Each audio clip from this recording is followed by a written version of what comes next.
CBSE update educator में आपका स्वागत है। चैनल पर नए हैं तो चैनल को सब्सक्राइब कर लीजिए, बेल आइकन दबा लीजिए, जिससे आने वाला हर नोटिफिकेशन आपको मिलता रहे। हम आपके लिए लेकर आए राजा महेंद्र प्रताप सिंह राज विश्वविद्यालय Aligarh BEd first semester exam 2023-24 BD 102। Paper का नाम है समकालीन भारत और शिक्षा, कंटेम्प्ररी इंडिया एंड एजुकेशन।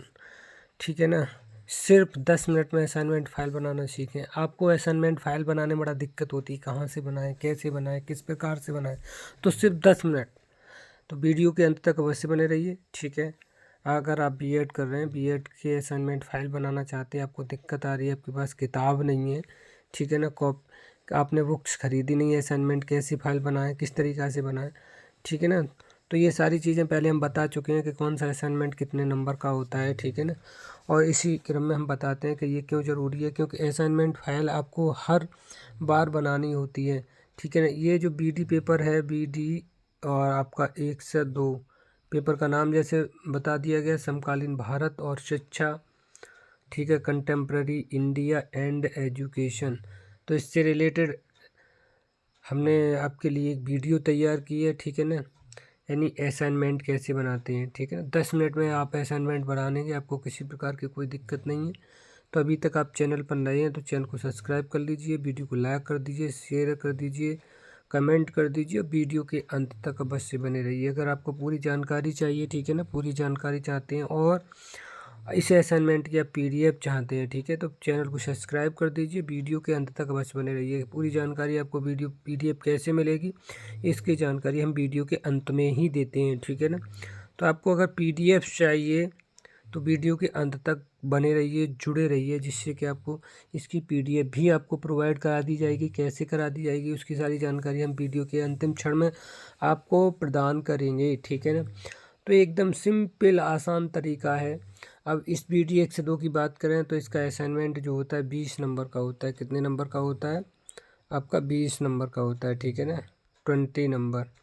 यानी आपको कुछ नहीं करना है, दो टॉपिक ले लेने हैं, 2 टॉपिक, कोई भी 2 टॉपिक, और उन पे असाइनमेंट तैयार करना है, ठीक है ना। चलो ठीक है, हम वीडियो की शुरुआत करते हैं कि आपको कैसे असाइनमेंट बनाना है, असाइनमेंट किस तरीक़ा से बनाना चाहिए, क्या क्या चीज़ होती है। यानी आपको जो भी टॉपिक दिया जाए या आप जो भी टॉपिक लें, ठीक है ना, उसको अपने से बेहतर तरीके से करना होता है, ठीक है ना। आपको कैसे एक्सप्लेन करना है। मान लीजिए किसी कॉलेज में 100 स्टूडेंट होते हैं, 100 कैंडिडेट होते हैं, तो आप उन 100 में कैसे बेहतर करेंगे, ठीक है ना। ये सारी चीज़ें हम आपको बताएंगे। वीडियो के अंत तक बने रहिए और आपको इसकी पीडीएफ भी प्रोवाइड कराएंगे। बस वीडियो के लास्ट तक बने रहिए, वॉच करते रहिए, वीडियो को शेयर कर दीजिए, लाइक कर दीजिए, कमेंट कर दीजिए। चैनल को अभी तक सब्सक्राइब नहीं किया है तो चैनल को सब्सक्राइब कर दीजिए। चलो हम वीडियो की शुरुआत करते हैं बिना समय गंवाए, ठीक है ना। तो देख लीजिए, हम वीडियो की शुरुआत करते हैं, आपको बताते हैं किस तरीक़ा से आपको करना है, ठीक है। सबसे पहले जिस भी कॉलेज में आप पढ़ते हैं, जैसे कि ये SN कॉलेज का फ्रंट पेज है, ठीक है ना, SN कॉलेज है और SN कॉलेज का फ्रंट पेज हम देख लेते हैं। SN college of higher education, Bajitpur Chhapra Kasganj, BEd सत्र 2022-23। आपका जो सत्र होगा वो कितना हो जाएगा यहाँ पर चेंज करके। इसकी भी पीडीएफ हम कैसे प्रोवाइड, इसका फ्रंट पेज की पीडीएफ आपको कैसे मिलेगी वीडियो के लास्ट में बताएंगे। तब तक वीडियो के लास्ट तक बने रहिए, ठीक है। यहाँ पर हो जाएगा 2023 और 25 हो जाएगा आपका सत्र, ठीक है ना। असाइनमेंट फाइल इस तरीक़ा से है, अपना नाम डाल देंगे, आपका नाम जो भी है, ब्रजेश है, राजेश है, या जो भी है, यहाँ पर अपना नाम डाल देंगे। BEd फर्स्ट सेमेस्टर, यहाँ आपका रोल नंबर डाल देंगे जो भी होगा, ठीक है ना। यहाँ सब्जेक्ट नेम डाल देंगे कंटेम्प्ररी इंडिया एंड एजुकेशन, ठीक है ना। और यहाँ सबमिटेड बाई, आपका नाम क्या है जो सबमिटेड करता है, यहाँ पर जिसको सबमिट, जो टीचर सब्जेक्ट से रिलेटेड होता है उसका नाम पड़ता है, ठीक है ना। तो इस तरीके से ये फ्रंट पेज होएगा। आपको फाइल कैसी खरीदनी, ये टैग वाली फाइल खरीदनी, जिससे कि आपको अंदर टैग बाहर से क्लोज किया जा सके, ठीक है। चलो आगे बढ़ते हैं, अगले पेज पर कैसा होगा। अगला पेज इस तरीक़ा से आपको दिखाई देता है, ठीक है ना।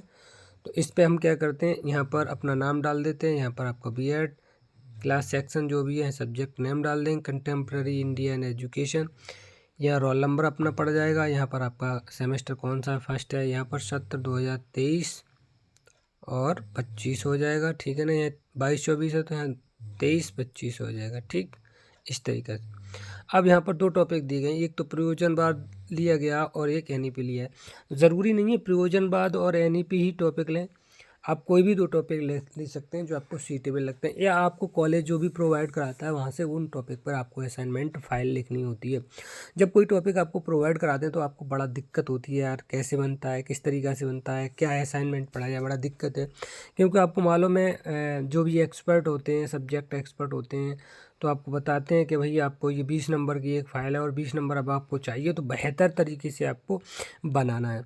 ठीक है, आपको तनाव लेना नहीं है, ना कोई टेंशन लेना है किसी प्रकार की, बस हमारी वीडियो को अंत तक देखते रहना है। हम आपके लिए प्रत्येक सब्जेक्ट की यानी प्रत्येक पेपर की एक एक असाइनमेंट फाइल की वीडियो लेकर के आएंगे। हर सेमेस्टर में आपको जो भी पूरी तरीक़ा से अपडेट करके आएंगे, परीक्षा से लेकर के प्रैक्टिकल तक हर प्रकार की आपको वीडियो मिलेगी। बस चैनल को सब्सक्राइब कर लीजिए, ठीक है, वीडियो को शेयर कर दीजिए और वीडियो के अंत तक बने रहिए। इस तरीक़ा से आपका ये इंडेक्स वाला पेज हम आपका यहाँ पर पेज नंबर इन्होंने नहीं डाला, यहाँ पर आपको पेज नंबर डाल देना है। ठीक है, जैसे प्रयोजनवाद मान लीजिए 1 से लेकर के आपका 7 पेज तक, तो 1 से 7 डाल देंगे। यहाँ पर मान लीजिए 8 से लेकर के 14 पेज तक, तो 14 डाल देंगे। यहाँ डेट प्रोजेक्ट कब आपका बना, यहाँ सबमिशन हुआ, यहाँ टीचर रिमार्क दे देगा। ठीक है, डेट को छोड़ देंगे, बस अपना पेज नंबर डाल देंगे, अपना थोड़ा ध्यान रखेंगे। ठीक है, इस तरीक़ा से। चलो अगले पेज की ओर हम आते हैं, इस तरीक़ा से देखेंगे। अब इन्होंने प्रयोजनवाद, ठीक है ना, प्रयोजनवाद हेडिंग डाल दी। आपको कैसे मेंटेन करना थोड़ा समझने की ज़रूरत है। इस तरीक़े से हेडिंग डाल देंगे, डिजाइन करिए। प्रयोजनवाद की उत्पत्ति कहाँ से हुई, जैसे कि यहाँ उन्होंने दिया अमेरिका से हुई, जहाँ एक दर्शन के रूप में इसका विकास हुआ। ठीक है, प्रयोजनवाद एक दर्शन है, फिलॉसफी है। ठीक है ना। अब इसमें तमाम लोगों ने क्या क्या कहा है, इस विचारधारा के प्रमुख दार्शनिक शिक्षाविद जॉन डेवी है। ठीक है ना, यहाँ जिसके द्वारा दिया कि अप्रयोजनवाद का फिर अर्थ क्या है, अर्थ एवं परिभाषाएं, मतलब है क्या प्रयोजनवाद। प्रयोजनवाद अंग्रेजी भाषा के, यहाँ लिखा है प्रैग्मेटिज्म, ठीक है ना, प्रैग्मेटिज्म। ठीक है, शब्द का हिंदी रूपांतरण है अंग्रेजी भाषा के। प्रैग्मेटिज्म की उत्पत्ति ग्रीक भाषा के प्रैग्मा शब्द से हुई, जिसका अर्थ है किया गया कार्य। ठीक है ना, व्यवस्था, प्रभावपूर्ण कार्य। कुछ विद्वान का मत है कि प्रैग्मेटिज्म शब्द की उत्पत्ति ग्रीक भाषा के प्रैग्मेटिक कॉस से हुई, जिसका अर्थ है व्यवहारिक या क्रिया। इस प्रकार दोनों मतों के अनुसार प्रयोजनवाद का अर्थ हुआ व्यवहारिकता, मतलब जो हमारा व्यवहारिकता है वही प्रयोजनवाद है, जो हमारा व्यवहार होता है वही हमारा प्रयोजनवाद है। प्रयोजनवाद वह विचारधारा है जो उन्हीं कार्यों सिद्धांतों को सत्य मानती है जो देश काल परिस्थिति में व्यवहारिक अथवा उपयोगी। प्रयोजनवाद को प्रयोगवाद, ठीक है ना, फलवाद, अनुभववाद, व्यवहारवाद भी कहते हैं। प्रयोजनवाद और उपयोगिता पर बल देने के लिए, प्रयोजन और उपयोगिता पर बल देने से प्रयोजनवाद कहा जाता है। यहाँ चीज दी गई परिभाषा के रूप में देती गई बहुत सारी चीज़ यहाँ पर प्रयोजनवाद को एक मानवीय दर्शन, ठीक है ना, मानवीय दर्शन है जो मानता है कि मनुष्य की क्रियाएं अवधि में अपने मूल्यों का निर्माण करता है। यह मानता है कि वास्तविकता सदैव निर्माण की अवस्था में रहती है।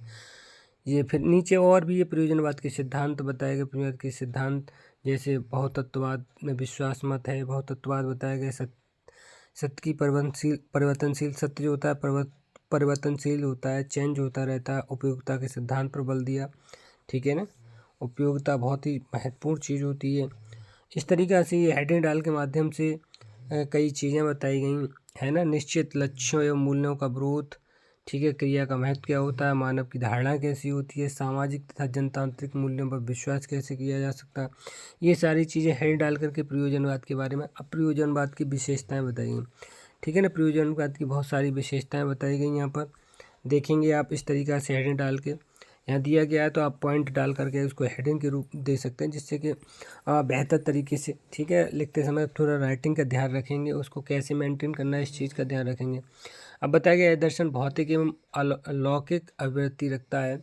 इसका अब यहाँ पर कई शब्दों का यूज किया, भौतिक एवं लौकिक। अब भौतिक और लौकिक की बात करें तो क्लास में भौतिक मतलब भौतिक एक होता भौतिक होता है ना, जो आजकल भौतिकवाद का है, जो दिखता है जो वही दिखता है, एक लोग कहते हैं इस तरीक़ा से। लौकिक सांसारिक जीवन से बोला जाता है, अलौकिक संसार से दूसरा जीवन, अलौकिक, ठीक है ना, इस दुनिया से परे जो भी बातें होती हैं उनको अलौकिक जीवन कहते हैं। तो इनमें लौकिक भौतिक एवं लौकिक अभिवृत्ति रखता है। इसका तात्पर्य कि संसार की सभी चीज़ें सत्य हैं, संसारी सत्य है, ठीक है। मनुष्य जो कुछ अनुभव करता है वो सत्य है। सत्य की कसौटी पर बचती स्वयं सिद्धाता है, मतलब स्वयं इस चीज़ को सिद्ध करता है जिसे सभी सत्य स्वीकार करें वही सत्य है। इस तरीक़ा से तमाम इसकी विशेषताएं बताई गई हैं। चाहें तो अब इसको नंबर 1 2 3 4 इस तरीक़ा से एक्सप्लेन कर सकते हैं, है ना, और डिजाइन कर सकते हैं। चाहे बीच बीच में आप एक ब्लू कलर की पेन और एक ब्लैक कलर की पेन से लेकर के अलग अलग नंबर डिजाइन कर सकते हैं जिससे प्रत्येक नंबर अलग अलग दिखाई दे। ठीक है, चलो आगे बढ़ते हैं। अब हम थोड़ा सा अगले पेज पे चले जाते हैं। प्रयोजनवाद और शिक्षा के उद्देश्य। अब यहाँ प्रयोजनवाद का क्या यूज है शिक्षा में, वो उसकी चीज़ पे थोड़ा सा वर्णन किया गया। प्रयोजनवाद की विशेषता के आधार पर शिक्षा के निम्नलिखित उद्देश्य निर्धारित किए जा सकते हैं, जैसे सामाजिक कुशलता का विकास। अब उसके बाद सामाजिक समाज में कुशल होता है व्यक्ति, नवीन मूल्यों का निर्माण करने की योग्यता का विकास होता है, छात्र का विकास होता है, गतिशील निर्देशन हो जाता है, लोकतंत्र के जीवन की शिक्षा, सामाजिक वातावरण के साथ अनुकूलन की योग्यता, ये बहुत सारी चीज़ें इसके उद्देश्य हो गए। आगे प्रयोजन और शिक्षा। प्रयोजनवाद और शिक्षा में क्या चीज़ है ना। प्रयोजनवाद से रूढ़वादिता, अंधविश्वास, कूपमंडूकता। अब यहाँ पर कई चीज़ें आई प्रयोजनवाद में। रूढ़वादिता, किसी ने कह दिया है कि ये चीज़ ऐसे होती थी तो सब लोग मान लेते हैं ऐसे होती थी। अंधविश्वास है ना, तमाम अंधविश्वास है। कूपमंडूक छोटा सा है ना, छोटी छोटी सी नॉलेज होना। एवं सड़ी गली परंपराओं का अंत करके शिक्षा के क्षेत्र में एक नवीन चेतना प्रभावित की। ठीक है ना, किसने, प्रयोजनवाद ने, शिक्षा। इस तरीक़े से लोग जो आडंबर वगैरह तमाम चीज़ें होती हैं इनका खंडन हुआ और एक नई विचारधारा, ठीक है, नवीन चेतना प्रभावित हुई।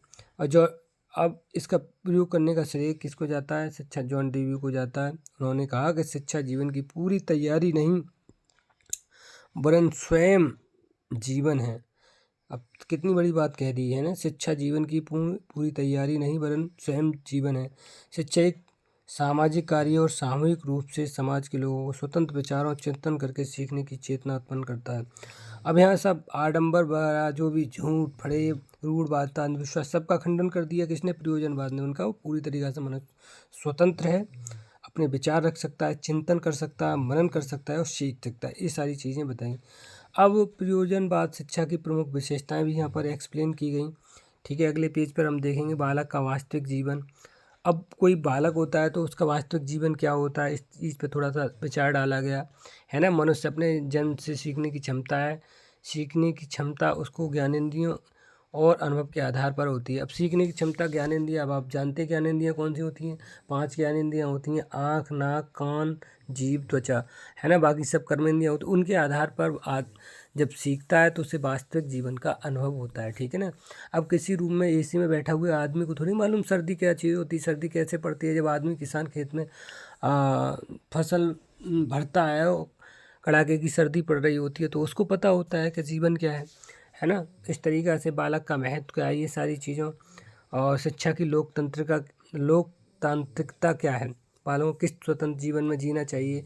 तो इस तरीक़ा से जब किसी चीज़ का यूज करते हैं, प्रयोग करते हैं, व्यवहारिक जीवन में ढालते हैं, तब जा कर के व्यवहारिकता लोकतंत्रता दिखाई देती है ना। शिक्षा सिद्धांत ही दर्शन है, यानी कहा शिक्षा सिद्धांत ही दर्शन है। प्रयोजनवाद ने कही ये बात कि प्रयोजन, ये देखिए प्रयोजनवाद मान्यता का विरोध करते हैं, यानी नहीं है कोई चीज़ चली आ रही है वो चीज़ सत्य नहीं, पहले व्यवहारिकता में वो चीज़ है नहीं है ना। जिस प्रकार जीवन दर्शन होता है उसी प्रकार शिक्षा व्यवस्था भी होती है। वह शिक्षा को दर्शन का गत्यात्मक पक्ष नहीं मानते, शिक्षा को दर्शन का व्यवहारिक रूप मानते हैं। उनके अनुसार शिक्षा द्वारा किए जाने वाले प्रयोगों से ही दर्शन का निर्माण हुआ है। ठीक है ना। तो व्यवहारिकता पर विशेष ध्यान दिया प्रयोजनवाद ने। अब राष्ट्रीय शिक्षा नीति, ठीक है ना। अभी तक हम पढ़ते आए तो पुरानी शिक्षा नीति 1986 की बात चल रही थी। अब है राष्ट्रीय शिक्षा नीति 2020, जो आप पूरी तरीक़ा से लागू हो गई है, आपको पता होगा, है ना। NEP, न्यू एजुकेशन पॉलिसी, थोड़ा सा ध्यान रखिए, न्यू एजुकेशन पॉलिसी लागू कब हुई, 2020 में। इससे GK वगैरह के सवाल भी बन जाते हैं, ठीक है ना। और इन चीज़ों को थोड़ा ध्यान रखें। भारत में 21 सदी में पहली शिक्षा नीति है, स्वतंत्रता के बाद यह भारत की केवल तीसरी शिक्षा नीति है। शिक्षा की पहली नीति 1968 में, दूसरी 1986 में लागू हुई थी। अब ये तीसरी कब हुई, 2020 में लागू हुई। नई शिक्षा नीति केंद्रीय मंडल द्वारा मंजूरी मिल गई है। शिक्षा के क्षेत्र में 14 वर्षों बाद एक प्रमुख और ऐतिहासिक निर्णय है कैबिनेट के। ये तमाम चीज़ें बताई गई। भारत को एक वैश्विक ज्ञान महाशक्ति बनाना है, इनका मानना है। नई शिक्षा नीति, ठीक है, न्यू एजुकेशन पॉलिसी, ध्यान रखना दोनों को, हिंदी इंग्लिश का प्रारूप, अनुसंधान संगठन इसरो के प्रमुख के कस्तूरी रंगन के नेतृत्व में विशेषज्ञों की एक पैनल द्वारा तैयार किया गया। एनईपी का लक्ष्य 2040 तक कुशल शिक्षा प्रणाली बनाना है, जिसे ठीक है। अब इसमें सारी चीज़ें बताई गई। यह राज्यों, केंद्रों, सार्वजनिक खर्च जीडीपी के 6% तक बढ़ाने का लक्ष्य निर्धारित किया गया। तो ये तमाम शिक्षा राष्ट्रीय शिक्षा नीति 2016 की राष्ट्रीय शिक्षा नीति के प्रमुख बिंदु क्या है। अब प्रमुख बिंदुओं को थोड़ा नज़र मान डाल लेते हैं, है ना। एनईपी 2020 का उद्देश्य 2035 तक व्यावसायिक शिक्षा सहित उच्च शिक्षा के सकल नामांकन अनुपात को 26.3% से बढ़ाकर 50% करना है। सभी उच्च शिक्षा संस्थानों को उद्देश्य बहुविषयक संस्थान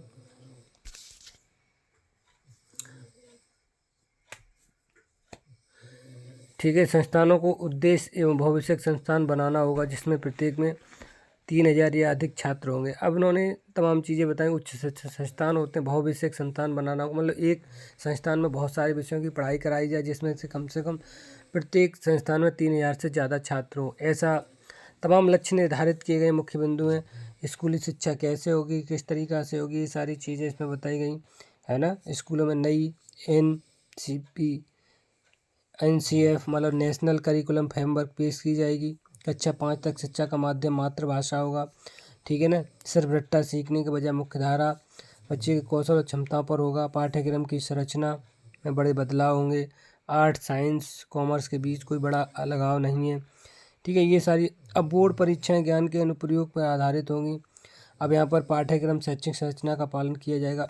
अब ये स्ट्रक्चर क्या होगी, 5+3+3+4 ये स्ट्रक्चर होगी पढ़ाई का, ठीक है ना। कक्षा 6 के बाद पाठ्यक्रम और व्यवसायिक एकीकरण में कमी की गई है। तो ये सारी चीज़ें देखेंगे आप। इस तरीक़े से नई शिक्षा नीति के बारे में लिखा गया है ना।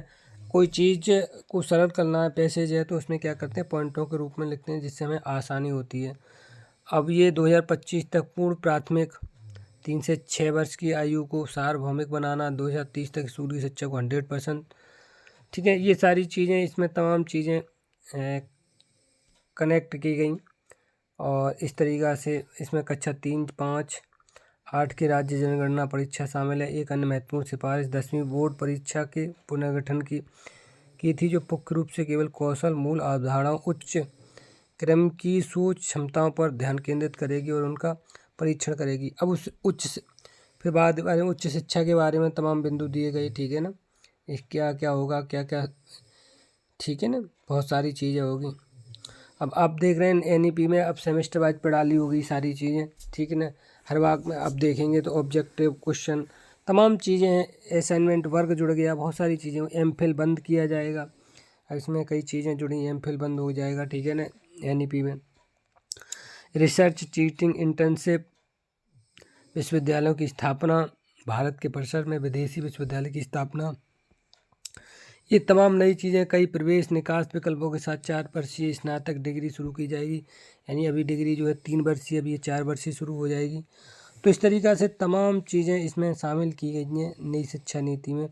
एनईपी त्रिभाषा सूत्र थोड़ा सा समझ लेंगे। एनईपी सिफारिश की त्रिभाषा सूत्र जारी रखा जाए और सूत्र के कार्यान्वयन में लचीलापन प्रदान किया जाए, ठीक है। अब त्रिभाषा सूत्र, अब देखें त्रिभाषा सूत्र में कहा गया कि राज्यों को हिंदी भाषी राज्यों में हिंदी, अंग्रेजी के अलावा एक आधुनिक भारतीय भाषा होगी, ठीक है ना, जो वहाँ के लोकल क्षेत्र से जुड़ी होगी। गैर हिंदी भाषी राज्यों में क्षेत्रीय भाषा और अंग्रेजी भाषा के साथ साथ हिंदी के अध्ययन लागू किया जाएगा, है ना। जैसे पंजाब है तो पंजाब में त्रिभाषीय सूत्र ये कहता है कि वहाँ के लोग पंजाबी भी पढ़ेंगे प्राथमिकता के साथ, ठीक है ना, और हिंदी पढ़ेंगे, अंग्रेजी पढ़ेंगे। इस तरीक़ा से ये त्रिभाषा सूत्र बनता है, ठीक। चलो इस तरीक़ा से हम आसानी से बड़ा ही सिंपल तरीक़ा से असाइनमेंट बना सकते हैं। किसी को किसी प्रकार की कोई दिक्कत नहीं होना चाहिए। हाँ, बस इतना ध्यान रहे कि असाइनमेंट बनाते समय आप साफ़ सुथरा लिखें, किसी प्रकार की कटिंग न करें, है ना। स्पष्ट लिखें, चाहें तो उसे कलरफुल कर सकते हैं, है ना। सुइटेबल, आकर्षक लगना चाहिए असाइनमेंट। और इस तरीक़ा से टैग करके बांध देंगे, है ना। ऊपर से कॉलेज का ये लगा देंगे इंडेक्स वाला पेज, उसमें लिख देंगे। और इस तरीक़ा से असाइनमेंट का एक फ्रंट पेज लगा देंगे, इस तरह टैग कर देंगे। साइड में देखेंगे किस तरीक़ा से टैग किया गया, ठीक है ना। इस तरीक़ा से टैग कर देंगे। मेरे हिसाब से किसी को कोई दिक्कत नहीं आएगी। और फिर भी अगर किसी को कोई दिक्कत आ रही है तो आप हमसे कमेंट के माध्यम से पूछ सकता है, इनबॉक्स में मैसेज करके पूछ सकता है। ठीक है, अगर आप इसकी PDF हमसे चाहते हैं तो हमें इनबॉक्स में मैसेज कर सकते हैं। आप चैनल को सब्सक्राइब कर लीजिए और एक लोग को वीडियो शेयर कर दीजिए, उसका स्क्रीनशॉट हमें इनबॉक्स में भेज सकते हैं और हम आपको इसकी PDF प्रोवाइड करा देंगे। ठीक है ना।